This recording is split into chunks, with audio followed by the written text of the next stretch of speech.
1,000 artists and staff members putting all of this together over a 3-day period, and they got to eat. And they got to eat good. This is the best festival in the world, so I got to have the best food in the world. So you literally, all of these people are staff and artists. Yes. You literally feed them for 3 days from your catering company based in L.A. Yes, and only in 3 hours each meal. So what I did is I put the exact same food on both sides so I could move a lot of people really quickly.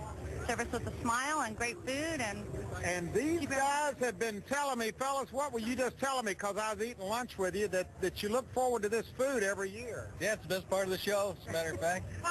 Well, don't say that. They're actually working. I actually do hear that I eat better here than I do at home. I hear that a lot. And how hard is it to do a concert, a festival like this in this heat?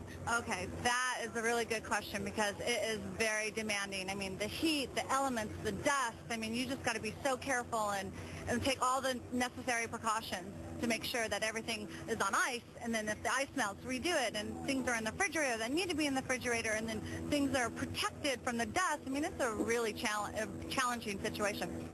Now, Coachella is famous for its music, but it's also called an arts festival, which from the very beginning has been a very important part of the overall experience. Now, you know, this is kind of a surprise. I knew this was the Coachella Music Festival.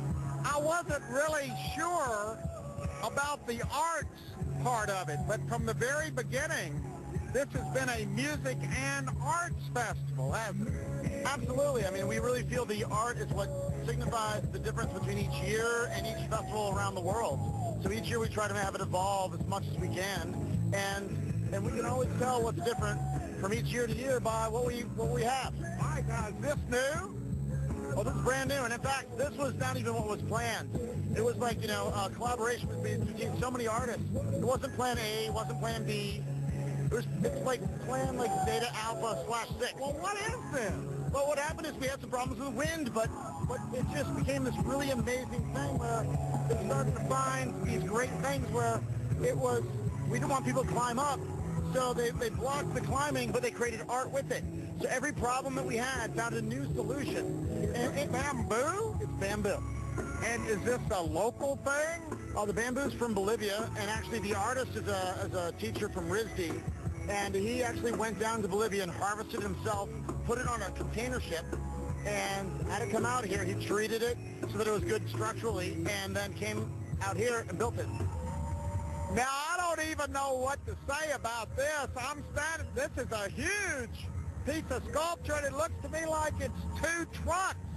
Well, it is. It's 2 oil tankers that were disassembled and then re-welded together to be a sculpture. And put up in the air. And put up in the air. Now, all art has a message. Does this have a message, or is this up to each individual person? It's up to each individual person, but it's all about oil. Oil. So when you look at that, you're supposed to think about oil. Well, you're supposed to think about what you think about oil. More music, more art, and this one really catches your eye, Phil. I'm not sure what it is, but it's gold, and it's hanging, and it's kind of moving in the breeze here. Well, it's called the Copper Droopscape, and it's done by 2 artists from Los Angeles that went to SciArc and met there together, and they're architects. And it's basically copper mylar in a very artful display that creates shade by day. Oh, wow, look and at art this. effect at night. With the sun glimmering in this thing. It's called what? The Copper Droopscape. Look at this. Phil, what is this? It looks like a treehouse. Well, it exactly is that. It's the steampunk treehouse. And the what? Steampunk treehouse. Steampunk treehouse. Correct. Who gave it that name? Well, it's actually kind of a style.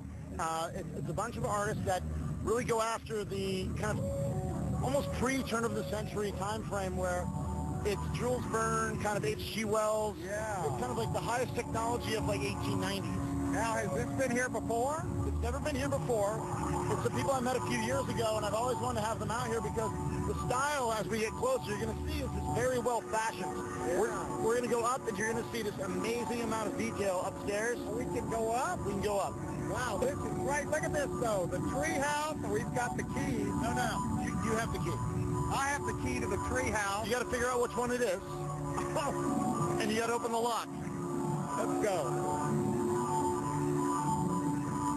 Okay, we've drawn a crowd here. People are interested in this thing. I think this key goes in. We've unlocked the door. Oh my gosh. We've opened the door and we're going in the treehouse. Oh my God. Look where we just came up.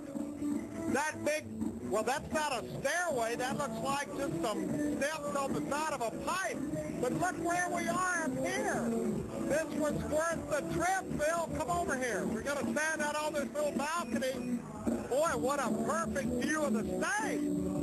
Well, we think so. We oriented this here for this reason, just because it really makes sense with the telescope. So the telescope works. Absolutely. Nice shot of what's going on. Oh, yeah. Hey, come on over here, Cameron. Look at this.